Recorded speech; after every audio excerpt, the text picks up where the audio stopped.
Olá, pessoal, bem-vindos a mais uma aula. Nesta, então, nós vamos abordar a perspectiva do processualismo, né, a abordagem processual, especialmente no que diz respeito à análise de um autor que é muito importante, né, eu diria que basilar para pensar essa abordagem nos estudos organizacionais, que é o Robert Cooper, né?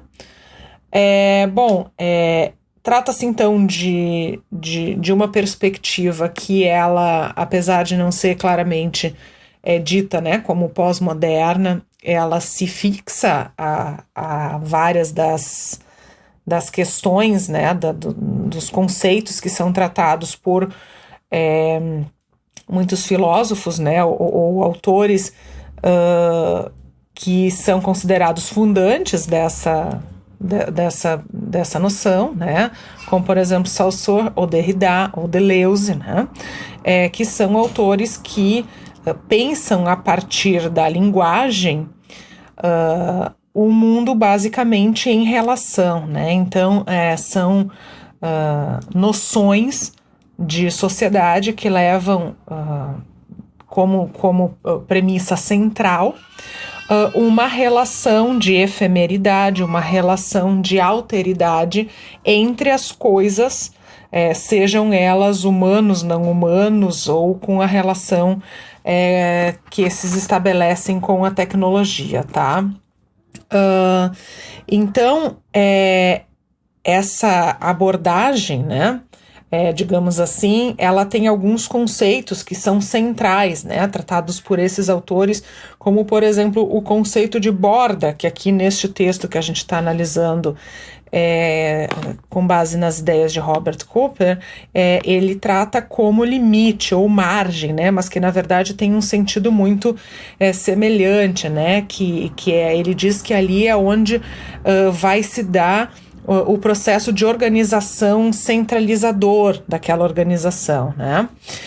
Outro conceito bem importante também para esses autores ditos pós-modernos ou pós-estruturalistas é a borda, que me parece ser tratada aqui, guardadas as devidas proporções, né? Mas na perspectiva da análise organizacional como um campo abstrato, né? Que é uma fonte de sentido, então é onde se resguardam os sentidos, as apropriações de sentido que se faz sobre determinadas premissas, né, com base nesses encontros, tá? Então, tudo gira em torno, digamos assim, do encontro da relação de alteridade, então a relação do outro, né, do outro que é diferente de mim, mas que pauta as relações que eu exerço, né, que é o outro com letra maiúscula, então não é simplesmente um outro qualquer, né, é um outro de letra maiúscula, porque ele não só é diferente, não só tem essa noção de diferença, mas ele ainda provoca muitas vezes uma condição, digamos, qualitativa ou comparativa ali que vai servir dentro dessa abordagem, né, de dimensão para o próprio pareamento, né, seja para o incentivo ou para inibir as ações das outras pessoas, né. Então, com isso, há também outros conceitos importantes, né, que é o conceito da diferença ou da différance, que foi cunhado por, no caso, né, Derrida, e que coloca sempre essa suposição, né, de que as análises, por exemplo, organizacionais, elas vão ser fundadas ali no que o autor vai chamar de desorganização fundamental, né? Então vai se partir da perspectiva da diferença e de como essas diferenças vão se estabelecer nas suas nuances, né? E de como elas vão ser importantes para no sentido de terem um sentido que será determinante para alguma concepção ou para alguma apreensão dessa análise organizacional. Um exemplo que eu poderia dar sobre essa dimensão, né, relacional, que toma como base analítica, né, a perspectiva da diferença, por exemplo, a questão de raça ou etnia, né, muito presente no debate contemporâneo, e faz parte, né, da história, evidentemente, né, do Brasil, mas assim, essa questão das migrações, né, de haitianos, senegaleses, por exemplo, é uma questão, essa é um tipo de migração recente, que tá em pauta agora, né, no cenário atual brasileiro, né.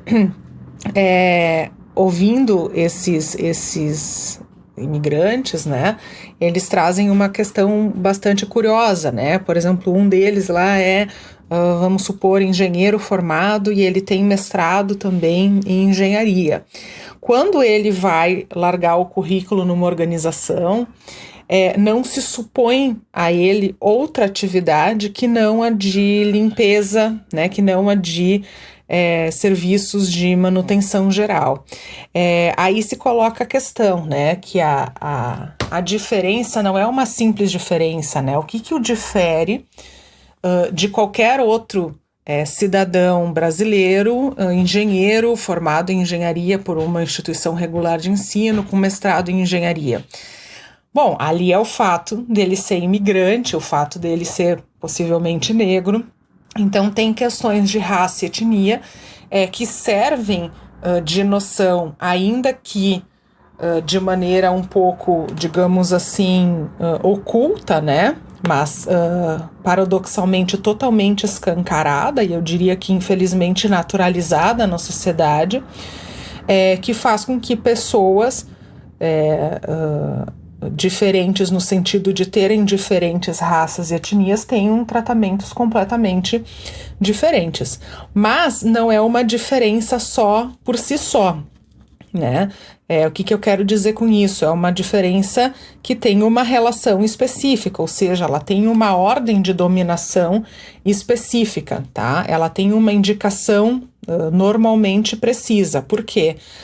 Porque se esse mesmo imigrante e eventualmente, inclusive negro, for, por exemplo, norte-americano, ou ele for europeu, e ele chega ao Brasil a uma condição de intercâmbio, uma condição, né, de uma indicação de alguma empresa renomada, né, ele possivelmente chegando com um currículo numa organização, ele não terá o mesmo tratamento que esses senegaleses haitianos estão tendo por aqui. Então, isso faz com que a diferença não seja algo claramente dado ou colocado em todas as situações, mas que ela tenha vetores relacionais que nos levam à demanda, né, de analisar em suas implicações. Seguindo essa mesma linha de raciocínio, né, dessa dimensão relacional, esse cara, né, que é senegalês, haitiano, né, e que é engenheiro, que tem mestrado em engenharia e que aqui sofre esse tipo de exclusão, por sua vez, em relação ao seu país e aos seus, né, ele ocupa um lugar de destaque. Então, por isso que ele não e aí essa abordagem é interessante, né, nessa dimensão relacional, porque ele não é excluído ou ele não está à margem da sociedade sempre ou em qualquer relação que se estabeleça, mas em algumas, em outras, né, como é o caso de observá-lo em relação ao seu próprio país e aos seus, ele poderá tomar uma posição até de privilégio, que a gente sabe que quem consegue estudar, né, nesses países e especialmente sair do país, né, nessa situação de um acúmulo, né, de carências, né, financeiras e de insegurança social e, né, de toda a ordem, não são as pessoas mais vulneráveis, né, naquele país, mas sim ao contrário, as mais reconhecidas, né. Bom, isso tudo nos leva à compreensão da representação, que é um conceito super denso, mas muito importante para pensar essas análises organizacionais. A representação, então, ela se dá por alguns símbolos, né, cujos significados aqui se entende que são móveis, mas que passam a determinar ou definir uma série de imagens e mesmo palavras e conceitos e expressões, né, da nossa sociedade. Essa análise, né, portanto, ela prevê não a manutenção desses símbolos, né, como estáticos, mas que eles possam migrar de sentido se colocados em diferentes perspectivas temporais ou geográficas, etc. e tal. Por fim, uma outra premissa que me parece importante é a dimensão que essa teoria tem para análise da tecnologia na sua relação com humanos e não humanos, né? E aí se aproximando daquela teoria lá do Dr. Rede. Então se prevê, né, uma rede de integração para análise, né, dessas organizações, que coloca como se fosse uma grande rede cheia de conexões, né, como se fosse um grande rizoma, coloca em paralelo a organização com os órgãos humanos, né, e a tecnologia.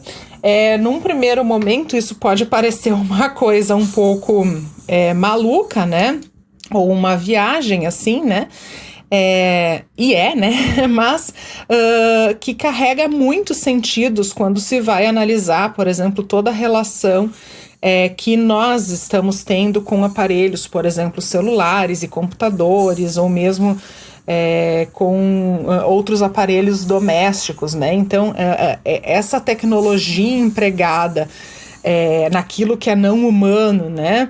Naqueles objetos dos quais a gente faz uso cotidiano, pode e efetivamente muda a nossa forma de viver, né? Hoje a gente tem toda uma relação que se dá por meio social e digital que acontece por intermédio desses objetos, né? Ou dessas tecnologias e que faz com que se tenham marcas, digamos, né, de sociabilidade distintas, se fosse observar outras sociedades em que essa tecnologia não é tão presente, ou em tempos anteriores em que a relação com a tecnologia se dava de uma maneira distinta daquela que acontece agora. Então, essa é uma perspectiva que traz uma série de críticas, assim, especialmente por essa dimensão relacional, por vezes não se posicionar exatamente diante de um conflito de classe, por exemplo, né? Há uma crítica de que esses autores às vezes fazem análises que não são muito definidas, assim, no sentido de identificar quem é o dominante e o dominado, né? Porque essa relação ela tá à mercê de sempre ser colocada para ambos os lados em várias situações, né? Por outro lado, me parece ser uma abordagem que tenha uma dimensão de complexidade bem interessante e que venha calhar, né? Para pensar as organizações neste cenário contemporâneo. Então, gente, é isso. Espero que tenha ajudado. Espero que vocês tenham apreciado esse texto e comentem lá no fórum que vocês conseguiram compreender sobre esse assunto, que relações vocês puderam estabelecer desta teoria com as questões cotidianas, né, que nós vivemos no mundo atual. Então é isso, um forte abraço e fiquem bem.